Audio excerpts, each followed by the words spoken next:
Contrary to popular belief, Darren Till was never an elite mixed martial artist. Hardcore fans such as myself knew it from day one. Yeah, we snuffed that shit right out. I'm going to bring everyone else up to speed. Roll the intro.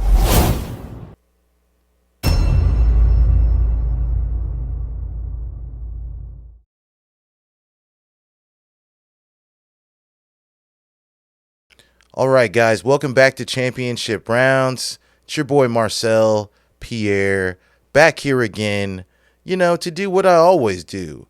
Speak them facts, that knowledge, you know what I mean? I do what I can. So while you're here, go ahead and like, share, comment, subscribe. All of that helps me out. But let me get to the point here. Darren Till was never an elite mixed martial artist. Unless you're one of those marks that thinks that anyone that competes in the UFC is an elite mixed martial artist. If that's your mindset, then you got me. Yeah, he's elite as hell. If that's all that is required to meet that threshold. But no, he wasn't. And like I said, the hardcore MMA fans knew that Darren Till was not elite status from day one. How did we know, Marcel? Well, let me get into that. Well, Darren Till came into the UFC undefeated, and then he got a W. So he was 13-0 with one win in the UFC, undefeated. Very impressive. Very impressive. What is significant? What is the red flag here? Can there be a red flag in a guy being undefeated? Well, yeah. Although being undefeated looks great, the fact that none of your opponents, none of the 13, not even the one you fought in the UFC, has a Wikipedia entry raises some suspicion. How much of those wins are fugazi? We don't know. He showed up, he competed, he won. Fair play to him. But you know what? The fact that no one that he's ever fought in those 13 fights to this day has a Wikipedia entry, that rings bells.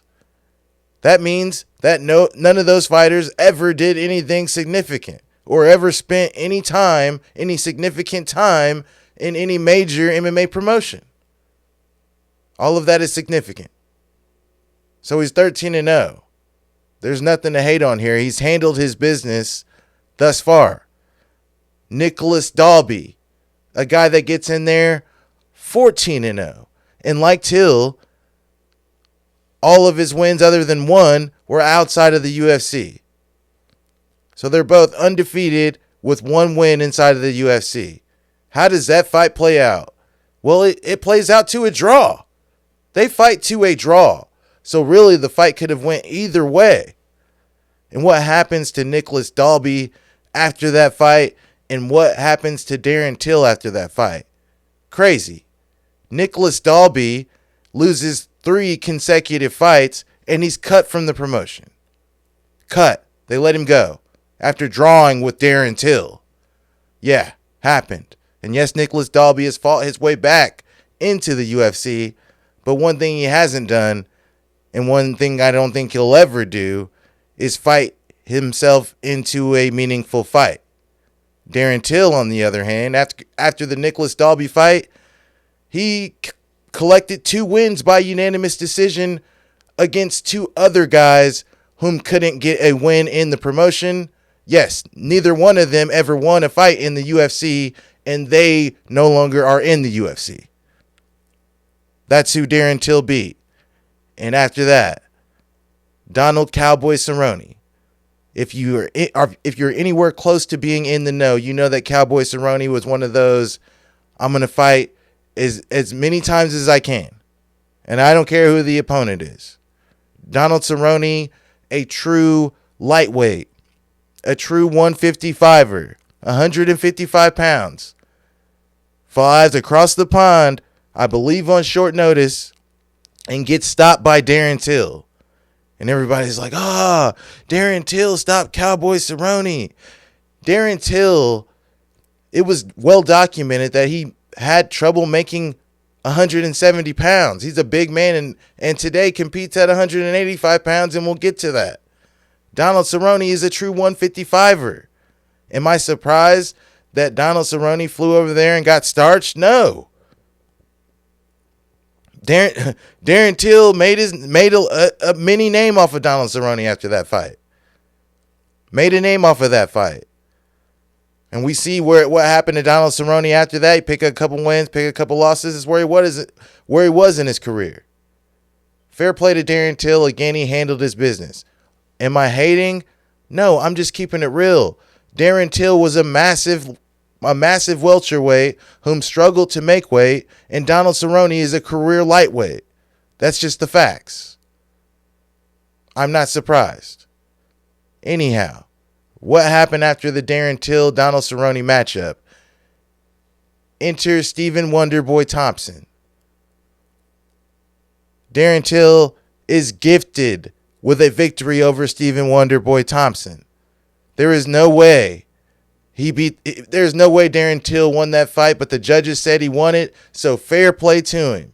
People say, oh, well, if the fight was in the States, that would have been the difference. We don't know, because the scorecards in the States have been equally crazy, if not crazier. Sorry about that. All I'm saying is that night, Darren Till was gifted a victory, and because now he sits with an undefeated record with Donald Cerrone and Wonderboy Thompson on his resume, now you can put him in there with a title contender, or put him in there for the title. They wanted Till to be the next Michael Bisping. Well, sorry, UFC. Sorry, Dana. I'm not sorry. You guys are going to make the money either way, but Darren Till is not of that ilk. He's not some guy that, he had so much promise early on, but he couldn't get over that hump. But he kept going. And then one day he realized the championship. No, because the man was not that elite from the get-go. You beat a very small Donald Cerrone. You get gifted a fight against Wonderboy Thompson. Congratulations. You get to fight Tyron Woodley for a welterweight championship. You're supposed to be the better striker, but you're the one that's getting busted up on the feet. You're taking the tough shots on the feet, and then you get taken down, and then you get submitted. That is your title shot. Oh, well, Darren Till's young. He'll be back. Wrong. He was struggling to make 170 pounds the whole time. And after his title fight, he never fights at 170 pounds again. He moves up to middleweight. To my knowledge, he's won like one fight. Because I believe he fought Jorge Masvidal after Woodley. A match that was supposed to be tailored for him. The bigger, longer, rangier striker against another striker.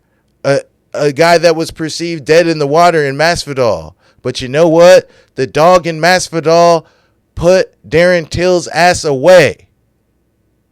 Happened. Darren Till moves up to middleweight. The only fighter of note that I can remember him beating was Kelvin Gastelum, and let's be honest, Kelvin Gastelum's only still in the UFC because of his fight with Izzy. He peaked. He peaked in the Izzy fight. He peaked. He's struggling to pick up wins. Much like Darren Till, struggling to pick up wins. You put him in there. That's the thing. People want to make excuses for this guy. Like he's a high level fighter. No one's taking that away from him. Is he elite? Is he championship level? No. Was he ever? No. Will he ever be? No. You put him in there with Rob Whittaker, and they're like, what do they say? Oh, Rob Whittaker won because he's better, but Darren Till looked good. Did he? Not good enough to fucking win. More often than not. And now the cherry has been put on top. You get submitted by consecutively in a row by Derek Brunson and Dricus du Plessis. Two guys that can take you down, yes. That can hold you down, yes. that have some striking ability, yes, but they don't have any gas tanks. Brunson, he's done after a round and a half of grappling. If he can still hold you down and take you out, something is wrong. You are not elite. You are not elite. Dricus du Plessis, undefeated in the UFC. He's got all the promise, and he's going to be in there with a big fighter next. A top 10 guy. A top guy. But if you watch his fights, he gasses, starts lunging forward. You're telling me that the strikers in the middleweight division, Rob Whittaker, Israel Adesanya, Poatan, the champion, you're telling me they're not going to put this guy's lights out? I'm not trying to hear it. You get taken down and submitted by these guys consecutively. It's done. It's over. And really, it never really started. They tried to put the PR train behind you. They wanted the guys across the pond to get behind you, and they were. But you got to win. You got to win. The most exciting thing about Darren Till going on right now is that he's friends with Khamzat Chimaev. He's buddies with Khamzat Chimaev. That is the most exciting thing going on about Darren Till, because he's been getting his ass beat in the cage. And that's where I leave you. Thanks for watching. Until next time, stay frosty.